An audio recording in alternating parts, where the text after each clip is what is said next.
you cannot look at economy in isolation. It Yes. works in tandem with the social aspects of the society, of the community. It looks at the political factors, and everything comes together to really either bolster or impede a country's way of functioning economically.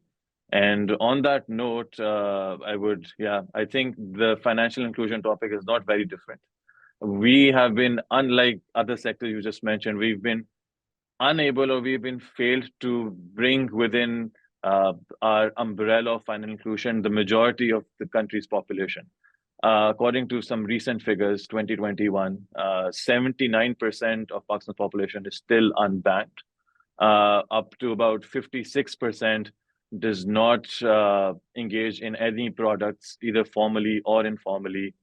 4% only save with formal institutions, and even lesser have a line of credit. These numbers can be a bit dated. I think they're 2021, according to the World Bank's Index database, but nothing much has changed over the last 2 or 3 years. So we are still pretty much there. So here, for those who are not very well versed with this sector and this topic, I would like you to elaborate what this means, what implications it has for the economy, such abysmal state of affairs in terms of financial inclusion. And secondly, what are some of the supply side factors and what are some of the demand side factors that impede financial inclusion in Pakistan? So, the financial inclusion is a very broad topic, and I'll try and box it in different compartments so that, we'll be able to look at what are the impediments in particular segment or compartment, and how can that be then addressed, whether it's supply side or demand side or whatever. And financial inclusion, as you rightly said about the economy in general, it's in Pakistan, it's social issue, there are political issues, and then of course there are economic issues as well, which also includes the infrastructure issues. And that has direct correlation, of course, with the growth and investment. So the growth obviously cannot take place without investment, and particularly domestic investment. Unfortunately, in our case, we have been struggling as far as the investments has been concerned. And there are multiple reasons for it, starting from low saving rates to, other reasons like, ease of doing business. You are very well familiar with that. The economic freedom that is out there in Pakistan. So there are multiple reasons of why there is in low investments related to financial inclusion. And that financial inclusion piece, just to put things in perspective, according to State Bank of Pakistan's recent data, 10% of increase in financial inclusion results in 1.3% of the GDP growth. Now, that's a very significant number. Yes. And just to put things in context in Pakistan, 21% of the adults in Pakistan has banking accounts. So you can well imagine that what kind of missed opportunities out there in terms of financial inclusion, which leads into investment and then subsequently into the economic growth. So starting with the social piece, when you have 50% of your population as women, and they are not part of the formal economic process system, then obviously you have a major piece of financial inclusion out of the way. Not a very healthy situation. It's because of multiple reasons. It's because of the education level in women. It's because of their work participation. It's also, by the way, because of the gender gap, pay gap. So for example, when I talk about the education levels, generally in Pakistan, that's a problem. That also leads into the financial inclusion piece. But with women, particularly, it's the number is even more dismal. In the region, when I look at it, which includes, by the way, Afghanistan as well, the women education level of 47% in Pakistan versus 66% for the region. And if I were to compare it with India and Bangladesh, we're talking about 93% in India and 96% in Bangladesh. So that says it all, that 50% of the population, which is, you know, very much marginally educated, their participation into the financial inclusion system is lacking. The second piece is that, the women participation in the workforce is 23%, according to World Bank, and 38%, 23% and 38% is the global average. Yeah. So again, there Pakistan is lagging behind too. Um, and then, of course, the third most important thing is that, the gender pay gap in Pakistan is 34%, which is double of what it's Global, supposed to be in the rest yeah, global yeah. average. But it doesn't stop here. In fact, 90% of the women, their salaries are below 1% of the total salary strata. So there is not incentive enough for them to be in the formal sector either. So multiple issues there, social side, and of course the social side is also the fact that we do not encourage our women to go out and work as well. Uh, It is very much a Pakistan-centric thing. It's not a religious aspect at all, because if you look at Malaysia, for example, almost 100% of the women work. I think it's 90% plus. Turkey, similar situation. But in Pakistan, I think it's more to do with the cultural element of it. Maybe the influence coming from Afghanistan or elsewhere. Then it's the religious element. Nevertheless, okay. whatever it is. Yeah, sorry. I was going to bring this No, up please. later, but I'm going to just pivot slightly up this conversation a little bit, and then we'll come back to this.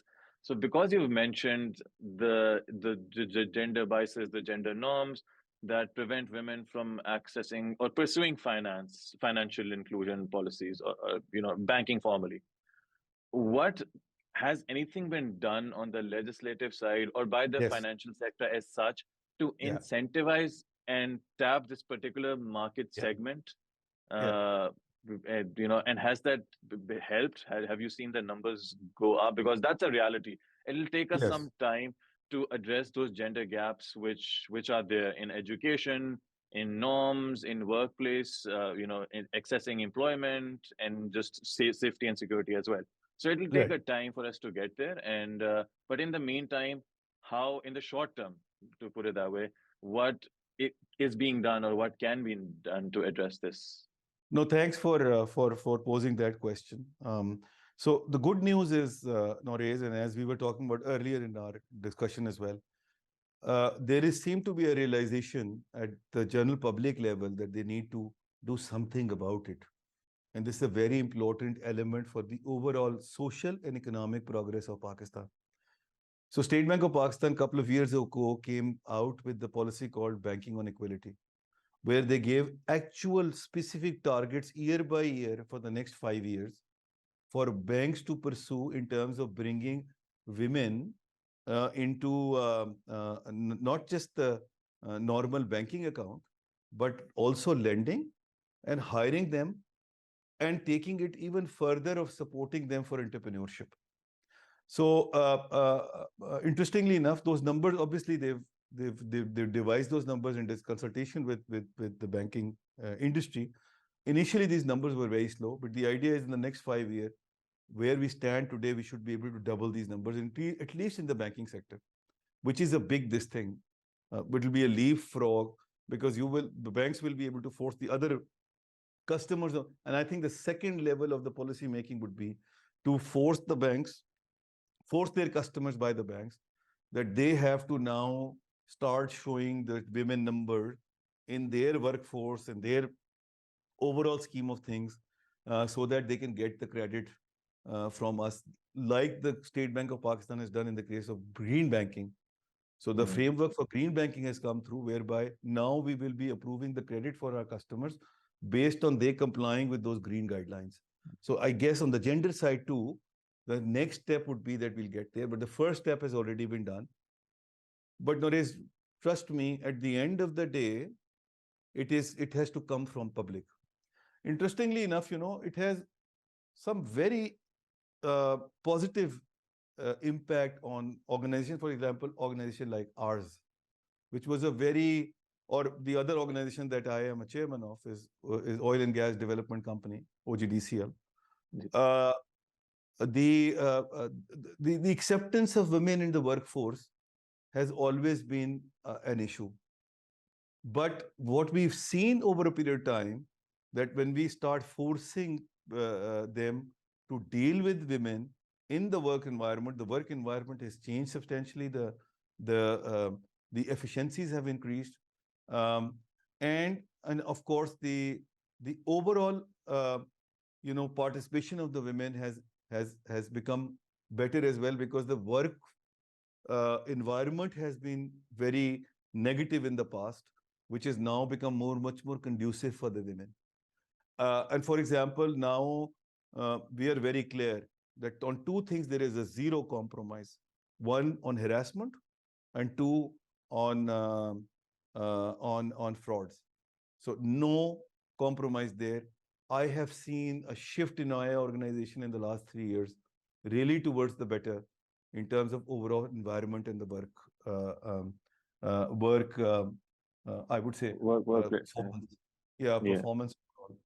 Up to on a lighter note, in fact, the the problem is gone on the other side. The male are now coming and arguing and complaining that, look, women you are giving more preference to, and we have to do it because we need to put in that incentive plan for women to come and work. So gender pay gap, I would say that in the next 2 years it will be other way around in the banking industry, at least in my organization, because in order to attract women, you have to offer them that flexibility, you have to offer them better salaries, and then you have to give them specific jobs too, so that they can come and participate. So it's an interesting situation, but I guess the policy level and the realization in the society in general is there to accept this. So that is the social piece. And then on social piece also, by the way, Noresh, um, the special person, that has also increased. And we are making a conscious effort to include them into the system. The government is also, looking at very positively. They've given various incentives, awards, and all, and you know that is also has impacted. So what is going on is that the tolerance, and the single biggest problem of our society is the tolerance piece. So that tolerance for different kind of people with different backgrounds, with different cultures, is now meshing in into that as well. Although at a micro level, in my organization, for example, I can visibly see it, but it is in the overall scheme of things, I think that is getting a momentum too. Yeah. Um, I think it's that debate, not that debate, actually, that topic of equality versus equity, where yeah. equality would be ensuring that everyone has access to the same set of policies, but equity is more apt, which highlights the fact that people from different backgrounds, people from different genders face different challenges. And you Yes. need to be aware of those challenges and tailor those policies such that it addresses to their weaknesses. And I think that is what we need to ensure that financial inclusion does not encompass only men and women, but also encompasses the divide between rural and urban, people from different parts of parts of Pakistan, people from different educational backgrounds, and there are Yes. projects out there for that appeals to each of them differently. Person Yes. who's has income access, who's making six figures, is appealed to different set of projects compared to someone uh, who's a daily wage worker, for instance. That's right. Yeah. So that social piece is now emerging. It's going in the right direction. And then, the economic piece per se is also right now something which is the problem and is lagging behind as far as promoting the financial inclusion is concerned. And the economic piece, the biggest one is the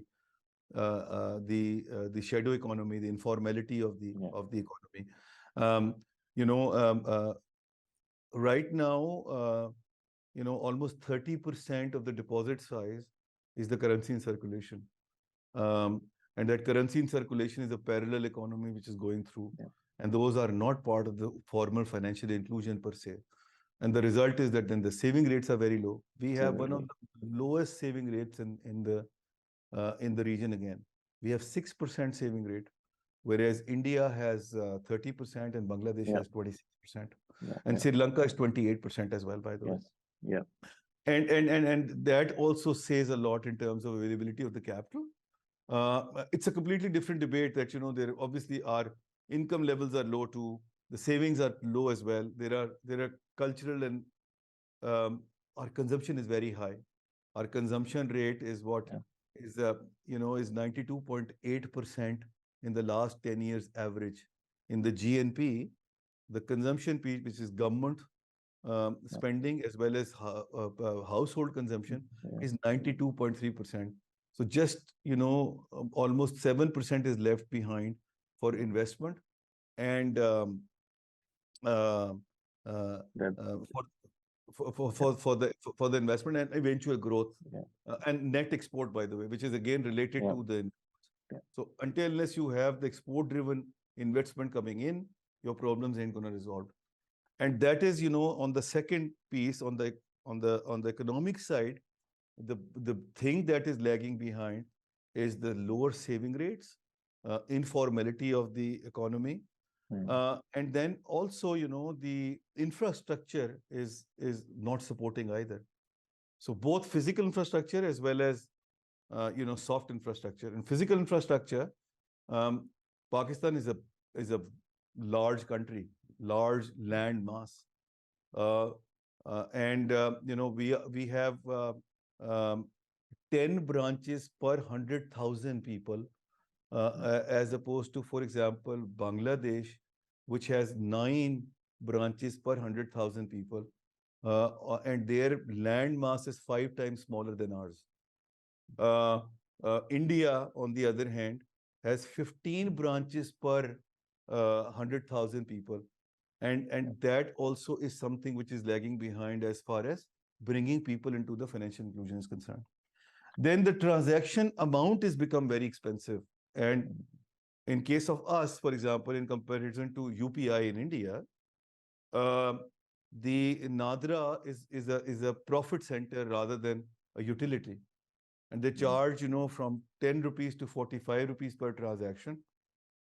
And the result is that overall maintenance of the account has become so expensive that just not make sense to have zero balance accounts for the people in general, and that also is affecting the financial inclusion piece. mm. But Um,